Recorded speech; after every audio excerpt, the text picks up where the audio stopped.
大家好，我是小颖。入秋后要多吃点红薯。今天给大家分享一个红薯非常好吃的做法，口感上鲜嫩爽口，丝丝顺滑，而且做法还非常的简单，很多人都没有这样吃过。一起看看是怎么做的吧。首先，我们准备在树上摘的红薯，把红薯去皮。红薯的品种很多，大家可以根据自己的口感选择，但是不能选择那种带丝的红薯，容易影响定型，而且影响口感。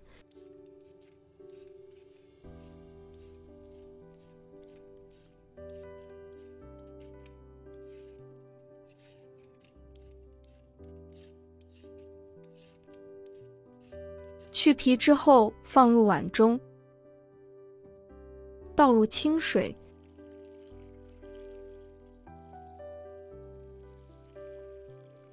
下手清洗干净。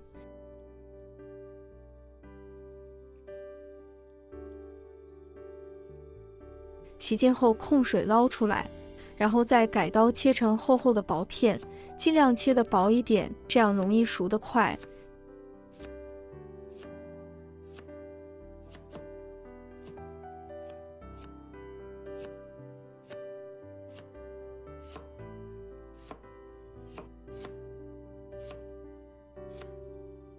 切好装入盘中，摆整齐一些，方便红薯受热。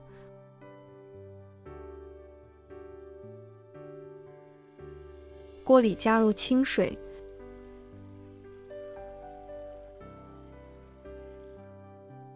把切好的红薯放入蒸锅中，开大火蒸20分钟左右。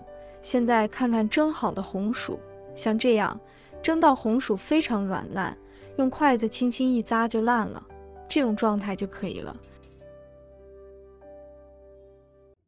然后把它取出来，直接倒入料理机里边。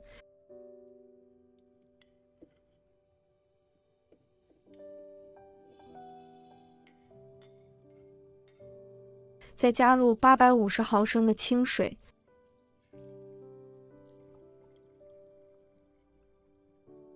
把它打成比较细腻的红薯汁，搅打的过程可以长一些，打得越细腻，口感就越好。像这样没有一点点的红薯颗粒，非常细腻的状态就可以了。然后把红薯汁平均的倒在2个碗中，一个碗中500毫升。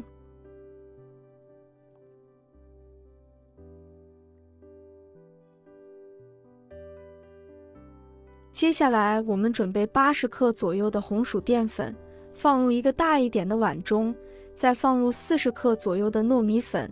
这时取1碗的红薯汁倒进来，一边倒一边搅拌。500毫升的红薯汁加120克的淀粉即可，不需要太多。淀粉主要起凝固的作用，加多了吃着发硬不够 Q 弹。调成这样没有颗粒的。这样做出来的红薯糕才会平整细腻，像这样细腻的状态就可以啦。搅拌好之后，先放一旁备用。准备2个刚下的顺产鸡蛋，倒入碗中。朋友们、家人们，视频看到这里了，麻烦您动动您发财的小手，帮忙点一个免费的小红心吧。对您来说只是举手之劳，对小颖来说可以高兴睡不着觉。现在这个视频就辛苦你帮小颖点赞转发一下吧，非常感谢大家支持和鼓励。搅拌好后放一旁备用。接下来再把另外一半的红薯汁倒进锅中，然后开大火煮开，一边煮一边用铲子不停地搅拌，防止糊锅底。煮开之后转成最小火，把另外一份加了红薯淀粉和糯米粉的汁也倒进来，顺着一个方向不停地搅拌。倒之前记得用筷子搅拌一下，防止红薯粉和糯米粉沉淀碗底。后用铲子顺着一个方向不停地搅拌，这个时候一定要转最小火。红薯粉会在煮的过程中慢慢变色，白色的红薯粉慢慢变成黄色，这个过程大概需要6分钟左右，一直煮至红薯糊变得越来越粘稠，熬至锅中起大泡泡，糊呈现半透明状，像这样就可以关火了。然后准备一个干净的容器，趁热把红薯糊倒进干净的容器里面，再用铲子把红薯糊表面整理平整。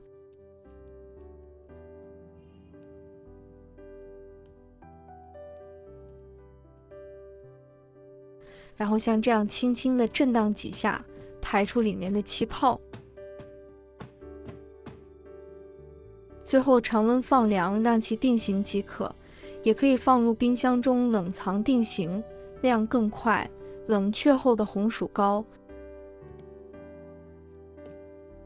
用手按压不变形不塌陷，像这种状态就说明已经好了。一款软糯 Q 弹的红薯糕就做好了，然后把它倒扣在案板上，可以开始切了。切的时候可以在刀上抹点清水，防止沾刀，大小可以随心而定。